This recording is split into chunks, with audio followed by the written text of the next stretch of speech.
দার্জিলিংয়ের জানেন একটা হিলিং পাওয়ার আছে। যখন খুব ডাউন লাগবে, কোনো কারণে দেখবেন আশপাশের কিচ্ছু ভালো লাগছে না, 2 দিন যদি দার্জিলিংয়ে কাটিয়ে যান, সমস্ত মনের গ্লানি দুঃখ কেটে গিয়ে একটা কি বলবো, একটা উচ্ছ্বাস পাবেন, একটা নবযৌবনের অনুভূতি হতে পারে আপনাদের মধ্যে। আমি নিজের ব্যক্তিগতভাবে এটা আমি করে দেখি। ঘুরি তো কম জায়গায় নয়, প্রচুর হিল স্টেশন দেখেছি এই বছরেই। সিমলা, মানালি, নৈনিতাল সবই ঘুরলাম, তবে দার্জিলিং ইজ দার্জিলিং।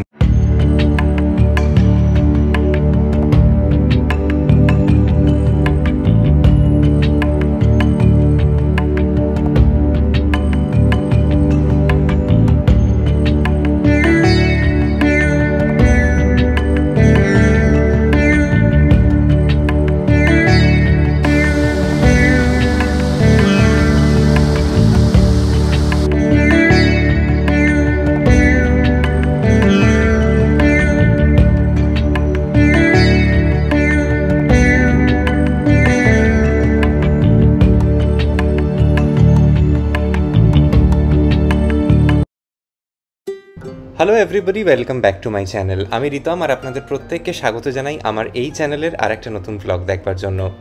আজকে আমি নিয়ে চলে এলাম আমার দার্জিলিং সিরিজের দ্বিতীয় ব্লগটি। যারা কোনো কারণে আমার দার্জিলিং সিরিজের প্রথম ব্লগটি দেখেননি, তাদের জন্য রইল একটা ছোট্ট রিক্যাপ। আমার দার্জিলিং সিরিজের প্রথম পর্বটিতে আমি আপনাদের সঙ্গে শেয়ার করেছিলাম আমার ট্রেন যাত্রার অভিজ্ঞতা, যা আমি করেছিলাম শিয়ালদা থেকে এনজেপির মধ্যে। আমরা এবার উত্তরবঙ্গ এক্সপ্রেসের ফার্স্ট ক্লাসে এই জার্নিটি করেছিলাম। সেই ট্রেন যাত্রার খুঁটিনাটি, কত ভাড়া পড়েছিল এবং আরও নানা বিবরণ পেয়ে যাবেন আমার প্রথম ব্লগটিতে।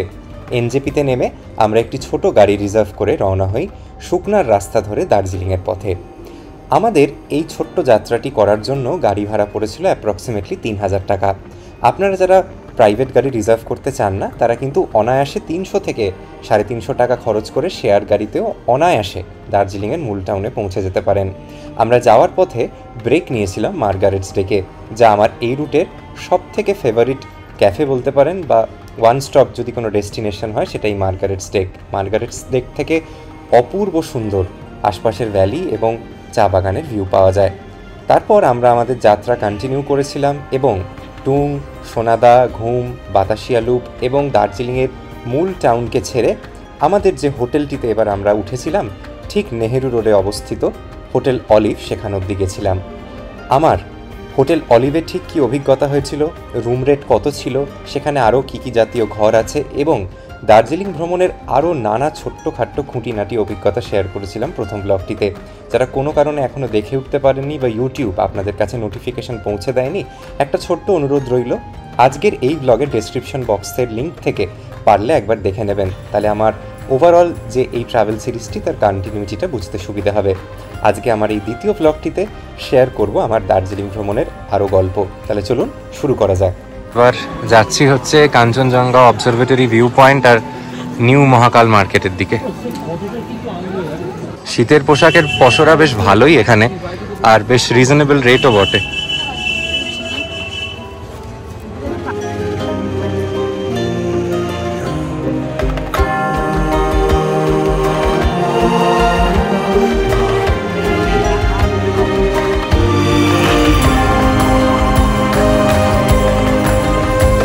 রাস্তাটা আমার ভীষণ ব্যক্তিগতভাবে প্রিয়, এই সেন্ট্রাল গ্লেনিগলস হেরিটেজ রিসোর্টটা যেখান থেকে শুরু, কারণ তার আগে না একটা মার্কেটের ভিড়ভাট্টা আছে ওপরে, মহাকাল মন্দির, মেফেয়ার রিসোর্টটা। এই জায়গাটা থেকে অ্যাকচুয়ালি খুব নিরিবিলিভাবে আপনারা হাঁটাহাঁটি করা বা চুপচাপ দাঁড়িয়ে থাকার ক্ষেত্রেও ভালো। আর মনে আছে আর আগের বাড়ি যখন এসেছিলাম, এখানে ক্লিয়ারলি কাঞ্চনজঙ্ঘা দেখা যাচ্ছিল। দিস ওয়ে মানে leads to the Kanchenjunga observatory view point. আর এই হোটেলে যারা থাকেন, ভাবুন কি সুবিধে, আশপাশে কোনো অবস্ট্রাকশন নেই, এই ছাদ থেকে বসেই কিন্তু পরিষ্কারভাবে কাঞ্চনজঙ্ঘা দেখা যায়। এটা নোটিস করুন, কত ছোট্ট ছোট্ট জংলি ফুল, তাও কত সুন্দর। আমাদের বাড়িতে টবে গাছ লাগিয়েও কিন্তু এই রকম ফুল বাঁচানো যায় না, মেনটেন করা যায় না। আসলে এই যে স্যাঁতস্যাঁতে ঠান্ডা একটা পরিবেশ, এখানে গাছগুলোও খুব ভালো থাকে।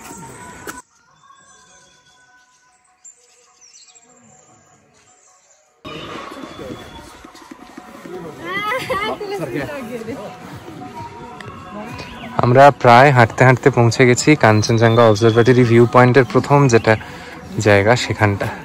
আগেরবার এখান থেকেই কি পরিষ্কারভাবে আমরা দেখতে পেয়েছিলাম কাঞ্চনজঙ্ঘাকে। জানি না তিনি এবার দেখা দেবেন কিনা, আশা খুব ক্ষীণ।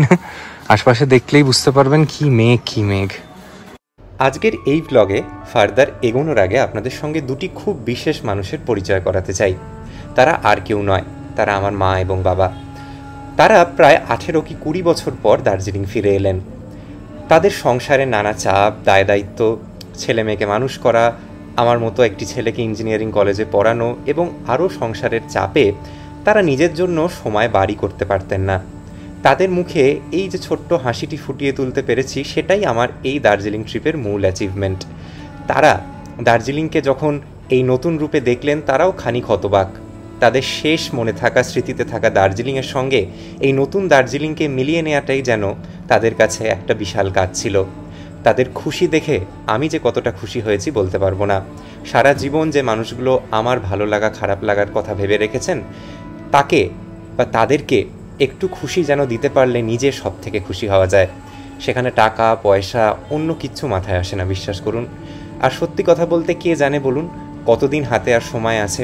মা বাবার সঙ্গে এরকম কাটানো মুহূর্ত আর কতগুলো সঞ্চয় করতে পারবো সেটা কিন্তু আমরা কেউ জানি না।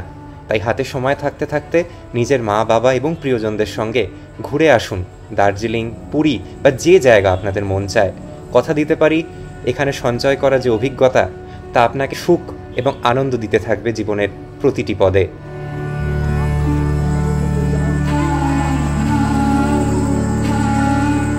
প্রায় ঘড়িতে বাজে বিকেল 5:30।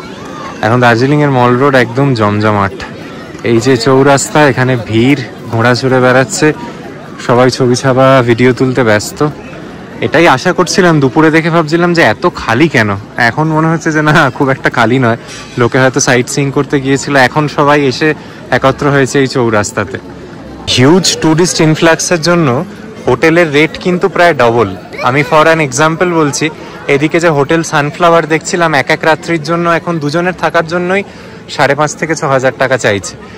সমস্ত হোটেল তাই, হোটেল শ্যালেট বলুন, এদিকে যে কটা বড় বড় আছে, উড়ান, নির্বাণা, সব জায়গায় কিন্তু মিনিমাম এখন মানে থাকার জন্য দুজন মানুষের 5 থেকে 6,000 টাকা খরচ আছে। পায়ে পায়ে মল মার্কেটটা দেখে আসা যাক।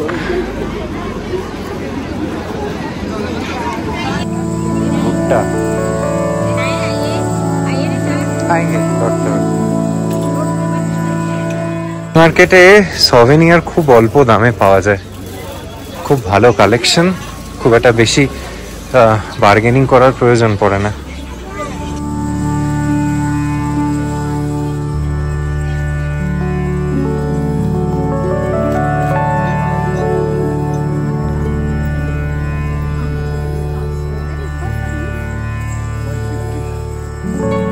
আমি এই দিদির থেকে উইন্টার ক্যাপস নিলাম। এখানে বিভিন্ন ক্যাটাগরির উইন্টার ক্যাপস আছে। হ্যাঁ, তো এগুলো ধরুন আমি এই জাতীয় নিলাম, এগুলো ওই 120 130-এ হয়, আবার 100 টাকারও টুপি আছে। আর সব থেকে যেটা ভালো লাগে, যাদের ঘরে ছোট ছোট বাচ্চা আছে, এত সুন্দর শীতের পোশাক, মাফলার, মেয়েদের স্ট্রোল থেকে শুরু করে সমস্ত কিছু, সিনিয়রদের পরার মতো এই টুপিগুলো। এই যে মার্কেট, এই যে এখানে সমস্ত কালেকশন খুব রিজনেবল রেটে পাওয়া যায়। আমি তো সাজেস্ট করবো এখানে আসবেন। বাড়ির যদি কিছু কেনার থাকে বা এখানে উইন্টার গার্মেন্টস কালেক্ট করার থাকে, this is the best place to be in. ভিড়টা দেখুন, যত সন্ধে বাড়ছে তত ভিড় বাড়ছে। বিকেলে সব খাবার স্টলগুলো বসে গেছে, momo, chow mein, chicken lollipop, pakora, leg piece সব রকম আছে। চিকেন মোমো কত করে গো? 70? 8 পিসেস, ওকে। না, নেমে গেছে দার্জিলিংয়ে মল রোড জমজমাট। আর আমাদের হোটেলের জানালা থেকে এরকম কিছুটা ভিউ। এখানে দা স্টুডিও, এখানে গ্লেনারিজে ভর্তি মানুষজন। আরও যত রাত বাড়বে তত ভিড় বাড়বে। মোটামুটি আশা করি এখানটা দেখে একটা আন্দাজ পাচ্ছেন যে এই গরমের, দক্ষিণবঙ্গের গরমের বা বিভিন্ন অন্য রাজ্যের গরমের থেকে বাঁচতে দলে দলে মানুষ কিন্তু দার্জিলিং আসছেন।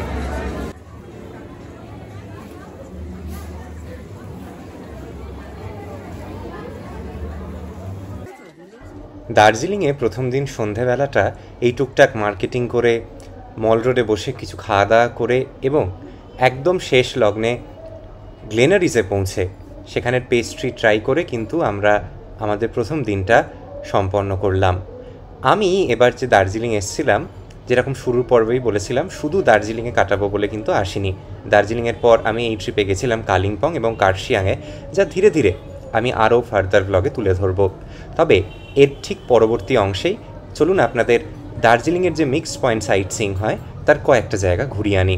আশা করি আপনাদের ভালো লাগবে। আজকে 9 মে 2024 আর এখন আমি দাঁড়িয়ে আছি আমার প্রিয় পাহাড়ি শহর দার্জিলিংয়ে। এখন ঘড়িতে বাজে সকাল 9টা এবং আশপাশে আমি আমার রুম থেকে কি দেখতে পাচ্ছি চলুন সেটা দেখিয়ে আজকের এই ব্লগটা শুরু করি।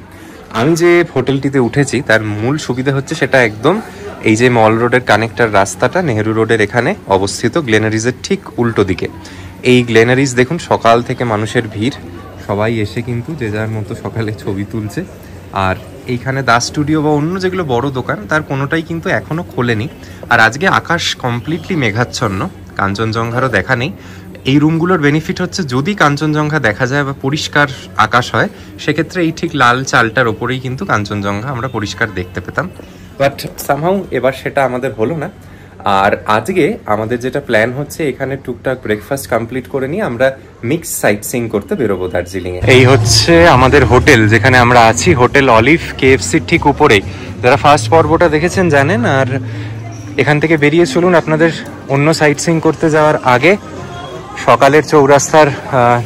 সকালের চৌরাস্তাটা দেখিয়ে আনি। কারণ আজকে এখানে ওয়েদার বেশ মেঘলা, বলছে দুপুর 2-3টের পর থেকে বৃষ্টিও নামতে পারে।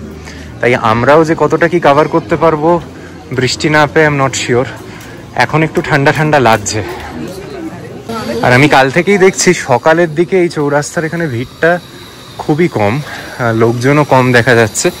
বেশিরভাগ লোকই কিন্তু এখানে আসছে হচ্ছে বিকেলের পর থেকে, সকালটা সবাই দূরে দূরে সাইট সিইং করতে যায়। পৌঁছে গেছি চৌরাস্তার একদম কাছে, পাইন রিজ হোটেলকে বাঁদিকে ফেলে রেখে ঝর্ণার কাছে পৌঁছে গেলাম।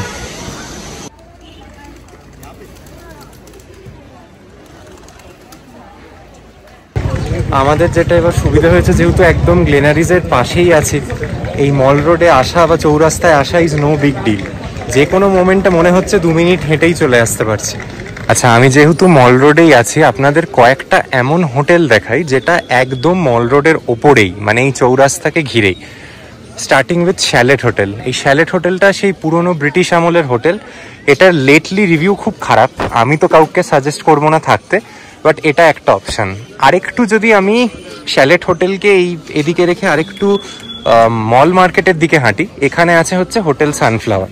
হোটেল সানফ্লাওয়ারে আমি কাল কথা বলেছিলাম, এনাদের বিভিন্ন ক্যাটাগরির রুম আছে, বাট কোনোটা থেকেই কিন্তু কাঞ্চনজঙ্ঘা দেখা যায় না।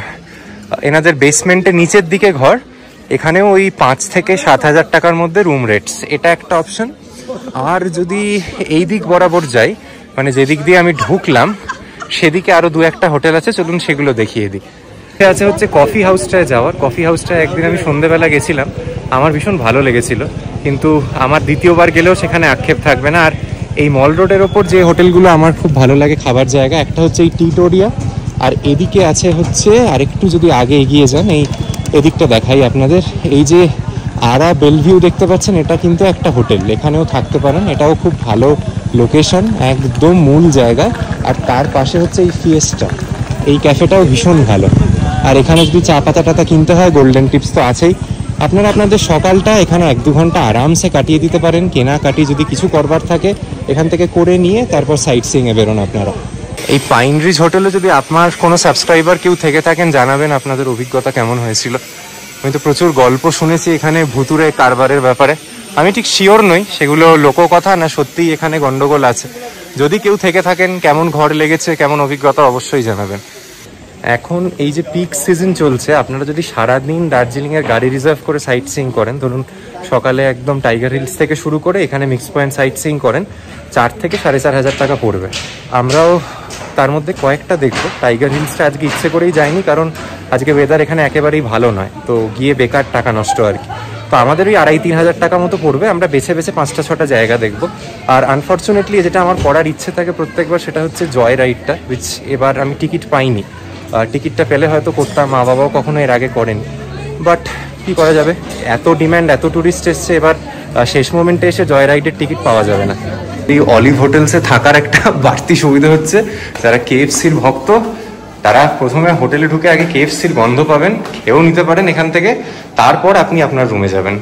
এটা একটা বড় পাওনা। আর এনাদের কিন্তু ভিতরের যে রেস্তোরাঁ, আমার মা বাবাও যেরকম পিওর ভেজ খান, মানে উইদাউট অনিয়ন অ্যান্ড গার্লিক, ওনারা সেটা বানিয়ে দিচ্ছে। এটা একটা বিশাল বিশাল বেনিফিট। আর এখন অবধি আমার না অভিজ্ঞতা খুবই পজিটিভ। ওনাদের রুম সার্ভিস ভীষণ ভালো, ঘরে ওয়াইফাই স্ট্রেংথ খুব ভালো, almost like my home wifi. আর এখানে ইন্টারনেট, প্রপার কানেক্টিভিটি, আর এই সারাক্ষণ গ্লেনারিজ দেখা যাচ্ছে, দূরের ভ্যালির ভিউ আছে। শুধু যদি কাঞ্চনজঙ্ঘা দেখা যেত তাহলে 16 কলা পূর্ণ হতো। মা, এত বছর পর দার্জিলিং এসে কেমন লাগছে? মারা তো কিছু চিনতেই পারছে না। মারা যখন এসছিল বলছে বিকেল 7টার পরে অন্ধকার হয়ে যেত, মল রোডে এত লোকজনও ছিল না, দোকানপালা তো ছেড়েই দিন। যাই হোক, আমাদের ড্রাইভার যে এসে গেছেন। আমরা আজকে সাইট সিইংয়ে যে যাব, আমাদের স্টার্টিং পয়েন্টটা হচ্ছে রামাডার নিচে, আর উনি আমাদের এই সব কটা পয়েন্ট দেখিয়ে আবার রামাডার সামনেই নামিয়ে দেবেন। যারা দার্জিলিংয়ে এসে প্রথম আসছেন বা খুব একটা বেশি আসেননি, তারা সবসময় চেষ্টা করবেন এই জাংশনটার আশপাশে যে কোনো হোটেলে থাকার।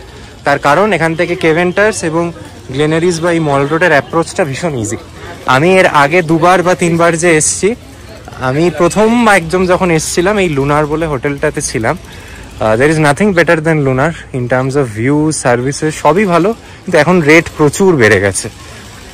লুনারে থাকার যেটা মূল সুবিধা হচ্ছে এনাদের ইনহাউস রেস্তোরাঁ আছে। লুনার বিখ্যাতই ছিল আগে, কিন্তু তাদের রেস্তোরাঁর জন্য ধীরে ধীরে হোটেলের বিজনেসটা ওনাদের গ্রো করে গেছে। আর এই লুনারের ওপর হচ্ছে এই 6 তলার হচ্ছে ডেকেলিং। যাদের সিঁড়ি ভাঙতে অসুবিধে নেই, ডেকেলিং এর মতো ভ্যালু ফর মানি হোটেল এই চত্বরে পাবেন না, আই ক্যান গ্যারান্টি। আর নিচে হচ্ছে এই ডেকেবাজ রেস্টুরেন্ট, আর পাশে কুঙ্গা এখন খোলাই আছে। কুঙ্গাতে এখন এই প্রথম খালি দেখছি, নইলে কুঙ্গাতে জায়গা পাওয়াটা একটা ভাগ্যের ব্যাপার। দেখি এবার যদি আমার এতবার আসার পরেও কখনো খাওয়ার সুযোগ হয়নি, যদি জায়গা হয় এবার, তাহলে এবার একবার ঢুকবো। আর এই পৌঁছে গেলাম কথা বলতে বলতে রামাডার সামনে।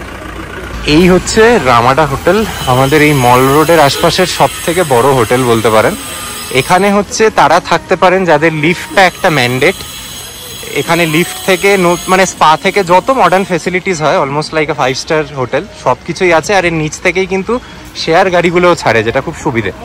আর এই হচ্ছে দার্জিলিংয়ের আইকনিক ক্লক টাওয়ার, যা আপনারা বার্ফিতে দেখেছেন। কেভেন্টার্সের ছাদ থেকে বসে ইলিয়ানা ডিক্রুজ এবং রণবীর কাপুর এই ক্লক টাওয়ারকেই পয়েন্ট করছিল। এই সেই ক্লক টাওয়ার, এই যে ক্লক টাওয়ার, মা, দার্জিলিংয়ের বিখ্যাত ক্লক টাওয়ার। আমোস জি, नमस्ते, कैसे हैं आप? नमस्ते सर, मॉर्निंग, बहुत बढ़िया सर। এই অ্যামোস কো आप लोग, मतलब আপনারা আমার সাথে যারা চ্যানেলে আছেন অনেকদিন ধরে হয়তো অ্যামোসের সঙ্গে ঘুরেওছেন। যাই হোক, এই গোটা ট্রিপটাই আমরা অ্যামোসের সাথে করছি। আর আজকে আমরা এই যে সাইট সিইং এ বেরোলাম, আমাদের ফার্স্ট ডেস্টিনেশন হচ্ছে জাপানিজ টেম্পল আর পিস প্যাগোডা। এটা দেখে নিয়ে আজকে শুরু করি, তারপর ধীরে ধীরে আরো যা দেখছি আপনাদের সমস্ত কিছু দেখাতে থাকবো। আর এখন যেটা মেইন ব্যাপার হচ্ছে যে আমরা মেন টাউন দার্জিলিং এ থেকেও কিন্তু ভালো ঠান্ডা লাগছে আজকে সকালে। জানি না কেন, টেম্পারেচার খুব কম না হলেও আজকে হাওয়াটা প্রবল বইছে, ভালো ঠান্ডা। আর আশা করি ঘুমের দিকে যখন যাব ঠান্ডা আরো বেশি পাবো আমরা। এই দেখুন সাইট সিইং এ এখানে এত গাড়ি প্রবেশ করে গেছে, এরকম সরু রাস্তা, 200-300 মিটার যেতে আধ ঘন্টার উপর সময় নিয়ে নিচ্ছে। সব গাড়ি লাইন করে দাঁড়িয়ে আছে, কারুরই কোথাও যাওয়ার জায়গা নেই। বেশিরভাগ মানুষ এই জন্য পায়ে হেঁটে ঘুরে নিচ্ছে গাড়িগুলোকে নিচে রেখে। এটাই কিন্তু এখন এই ট্যুরিস্ট সিজনের প্রবলেম। যদি খুব সকাল সকাল বেরোতে না পারেন, এই 11টা-12টার পর থেকে যে কোনো জায়গায় রাশ বা চাপ খুব বেশি, আর পার্কিং পাবেন কিনা তারও কোনো গ্যারান্টি নেই। যাই হোক, শেষমেশ জ্যাম থেকে ছাড়া পেয়েছি আর প্রবেশ করে গেছি জাপানিজ টেম্পলের কমপ্লেক্সের ভিতরে। কত গাড়ি যে এসছে কি বলবো, আর সবাই বড় বড় গাড়ি নিয়ে এসছে, আর এই রাস্তা এইটুকু। পৌঁছে গেছি আমরা এই কমপ্লেক্সের ভিতরে। ঢুকেই প্রথমে জাপানিজ টেম্পল, আর এদিকে হচ্ছে পিস প্যাগোডা।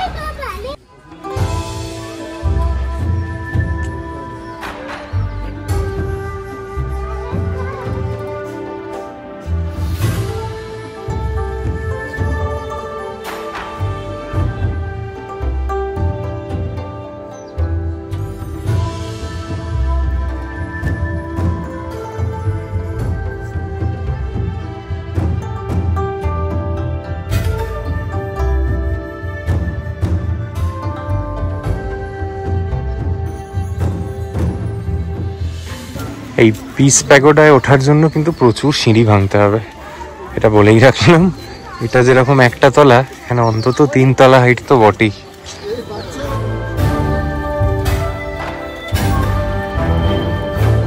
যেদিন আকাশ পরিষ্কার থাকে এখান থেকে ভিউটা খুব সুন্দর পাওয়া যায়। আজকে দুর্ভাগ্যবশত আকাশ বড়ই মেঘলা, আগামী এক সপ্তাহ এরমই থাকবে। কতটা কি দেখতে পাবে এখানে এখন কেউ এসে কেউ জানে না। তবে এখানে ঠান্ডাটাও কিন্তু বেশি, মানে মল রোডের থেকে এখানে অন্তত 100 মিটার তো অল্টিটিউডও বেশি, হাওয়া বেশি বয়, খুব সুন্দর লাগছে এই জায়গাটা।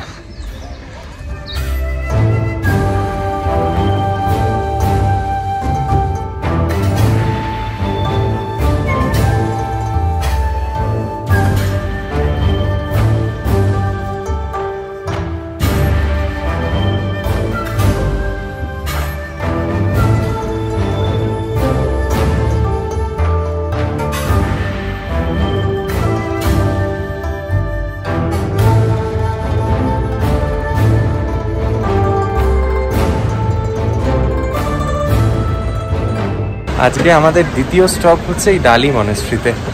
আপনারা যারা টনিক দেখেছেন তারা নিশ্চয়ই এটা আইডেন্টিফাই করতে পারছেন। আর ফাইনালি কাল থেকে আসার পরে হালকা রোদের দেখা পাওয়া গেছে এখানটা। যদিও কাঞ্চনজঙ্ঘা এখনো নিদ্রায়, কিন্তু আকাশে মেঘের ঘনঘটা খানিক কমেছে।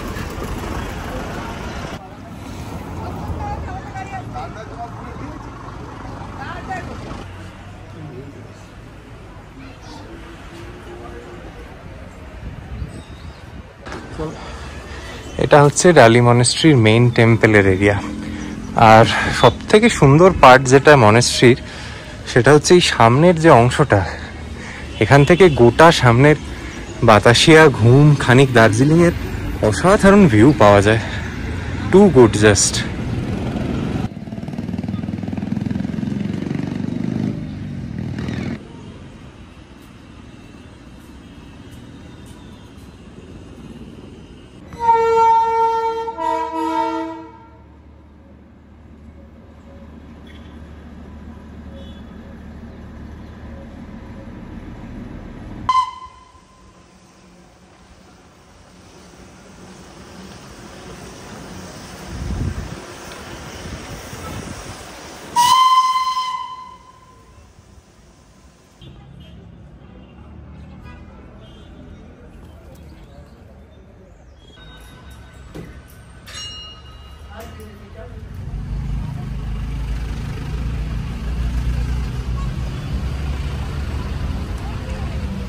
আমরা এসে পৌঁছলাম বাতাসিয়া লুপ।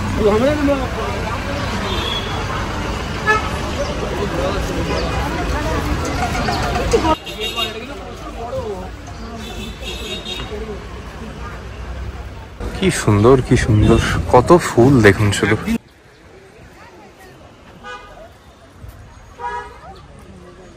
বাতাসিয়াতে এক একজন অ্যাডাল্টের এন্ট্রি ফিস 50 টাকা করে।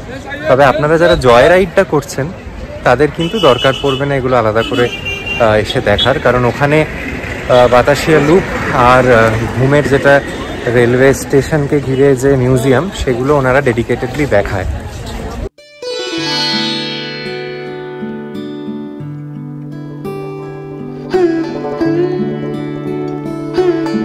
আমি ঠিক যেখানটা দাঁড়িয়ে আছি, আমার পিছনে যদি আকাশ পরিষ্কার থাকে, সারা দার্জিলিং চত্বরের সব থেকে সুন্দর কাঞ্চনজঙ্ঘা এখানেই দেখা যায়। আপনারা যখন আসবেন, যদি অ্যাটলিস্ট নভেম্বর বা অক্টোবরের শেষ সপ্তাহগুলোয় আসেন, তাহলে অবশ্যই দেখতে পাবেন। সেটা একটা মেমোরেবল, মানে কি বলবো আর কি, অভিজ্ঞতা হয়। আমি এতবার এসেও কোনোবারই দেখতে পাই না বাতাসিয়া থেকে কাঞ্চনজঙ্ঘা।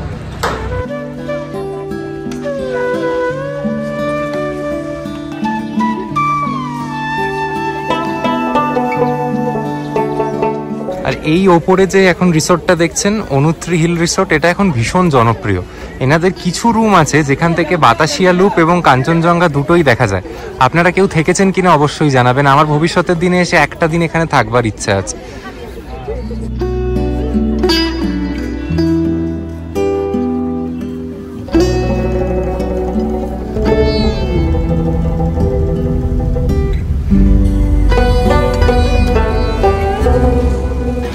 আমাদের আজকে ঘুরতে ঘুরতে সেকেন্ড লাস্ট ডেস্টিনেশন হচ্ছে ঘুমের এই মনাস্ট্রি।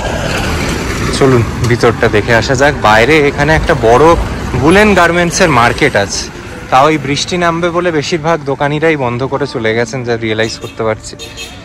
খুব পিসফুল, এখানে সমস্ত মনাস্ট্রি ভীষণ পিসফুল।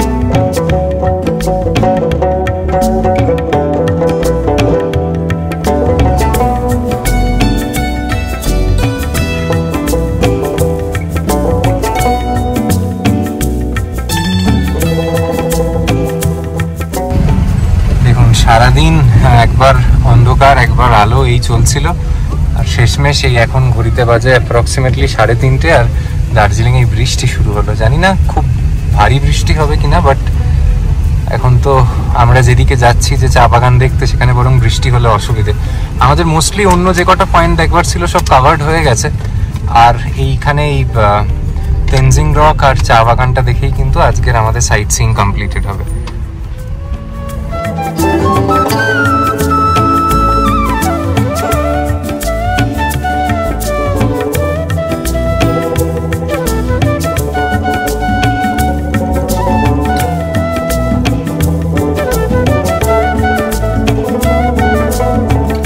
রঙ্গিত ভ্যালি টি গার্ডেনের দিকে যাচ্ছি, তবে যাওয়ার পথে এখানে এত সুন্দর একটা ভিউ পয়েন্ট আছে, না থেমে পারলাম না। দেখাই কি দেখতে পাচ্ছি, এই রকম দেখুন পুরো ভ্যালির ভিউ, আর এই বৃষ্টি হচ্ছে, গুঁড়ি গুঁড়ি সবুজ হয়ে আছে আশপাশটা। আর ওই দূরে এই যে গ্রাউন্ড মতো এরিয়াটা দেখতে পাচ্ছেন, এটা হচ্ছে একটা মিলিটারি ট্রেনিং গ্রাউন্ড মতো, ছোট্ট ছোট্ট পাহাড়ি বাড়ি, অসাধারণ। দেখুন এই বৃষ্টিতে যেন পাহাড় যেন অন্যরকম মুখরিত হয়ে ওঠে, দারুণ লাগছে জাস্ট।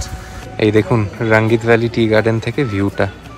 অ্যাকচুয়ালি মানে দার্জিলিংয়ের যে সৌন্দর্য, সেটা এরকম কিছু খালি জায়গায় এলেই বোঝা যায়। বাকি তো যত দূরে দেখবেন শুধু বাড়ি আর কনস্ট্রাকশন ওপরের দিকটা, এখানটায় যেন সবুজে ভরা, আর এই বৃষ্টির জন্য আরও যেন সবুজের বিন্যাসটা ভালো বোঝা যাচ্ছে।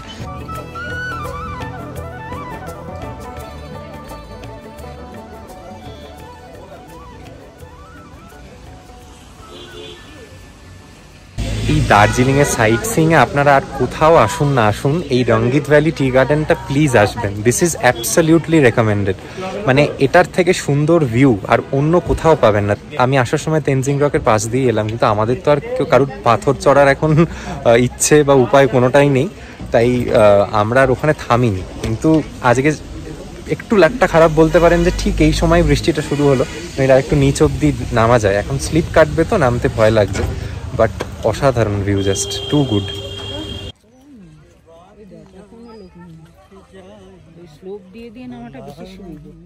দ্বিতীয় দিন দার্জিলিং এ আমাদের এই নেহেরু রোডের এখানে ভিড় দেখুন। আজকে প্রচুর মানুষ এসছেন দার্জিলিং এ। কালকে আমরা যখন ঘুরছিলাম এর হাফ লোকও ছিল না, আজকে মনে হচ্ছে একটা জনপ্লাবন।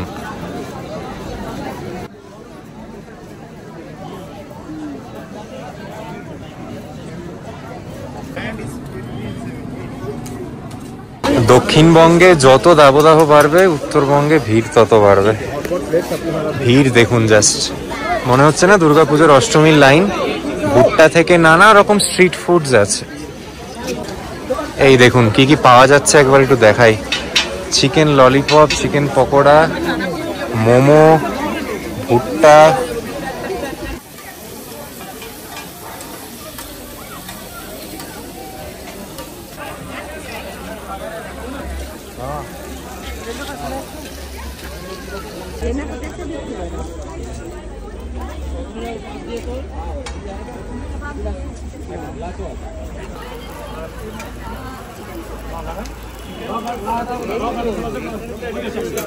এরকম চিকেন মোমো 8 পিস 70 টাকা।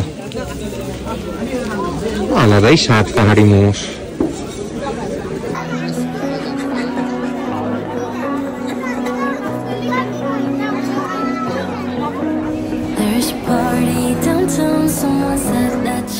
গ্লেনারিজে বিকেল জমজমাট, কত রকম জিনিস বিক্রি হচ্ছে দেখুন। কেক, মাফিনস, এদিকে আছে হচ্ছে টার্ট, ব্রেড, পেস্ট্রি, পিজা, প্রচুর অপশন।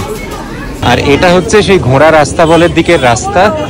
এখানে খুব ভালো ভালো বাজেট হোটেলস আছে, ভালো খাবার জায়গা আছে।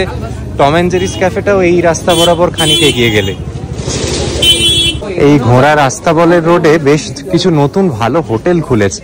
একটা দেখছি ব্রডওয়ে বুটিক বলে, আর তারপর একটা আছে হচ্ছে গাখিল বলে। এগুলো কিন্তু আগে ছিল না। আমি একসময় এসে এই পিছনে পুষ্পাকে থেকে গেছি, তবে এইগুলো একদম নতুন করেছে, একদম ঝাঁচকচকে আছে। চলুন একটাই গিয়ে একটু কথা বলে দেখি কিরকম রুম রেটস জানা যাক। চলুন গাখিলে যাই।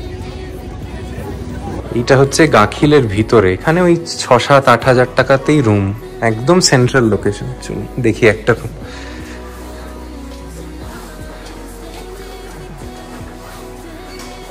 এটা আমরা কি দেখছি? View room.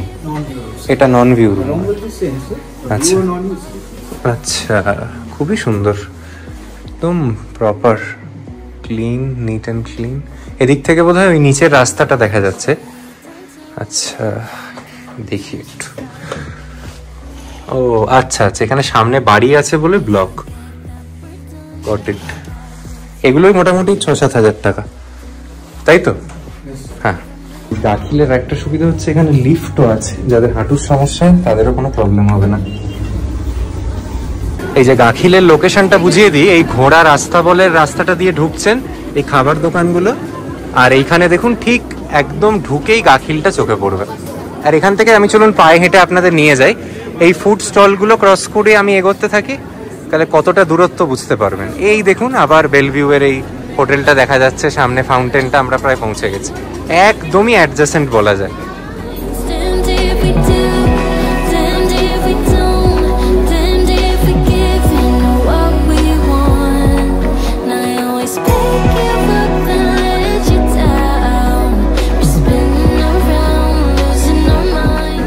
এখন ঘড়িতে দেখাচ্ছে এখানে টেম্পারেচার 13 ডিগ্রি, আর আমি রাতের খাবার খেতে বেরিয়েছি। দেখি পদ্মা রেস্টুরেন্ট খোলা পাওয়া যায় কিনা। আমার দার্জিলিং এর মোস্ট ট্রাস্টেড ফুড জয়েন্ট হচ্ছে পদ্মা রেস্টুরেন্ট। বাইরে থেকে দেখে কারুর ভক্তি হবে না, মনে হবে কি এমন একটা রেস্টুরেন্ট, কিন্তু এখানে যে খেয়েছে সে জানে। এত রাত হয়ে গেছে, জানি না কিছু খাবার পাবো কিনা। এইরকম কিছুটা ইন্টেরিয়ার, ছোট্ট দোকান কিন্তু প্রচুর প্রচুর অপশনস।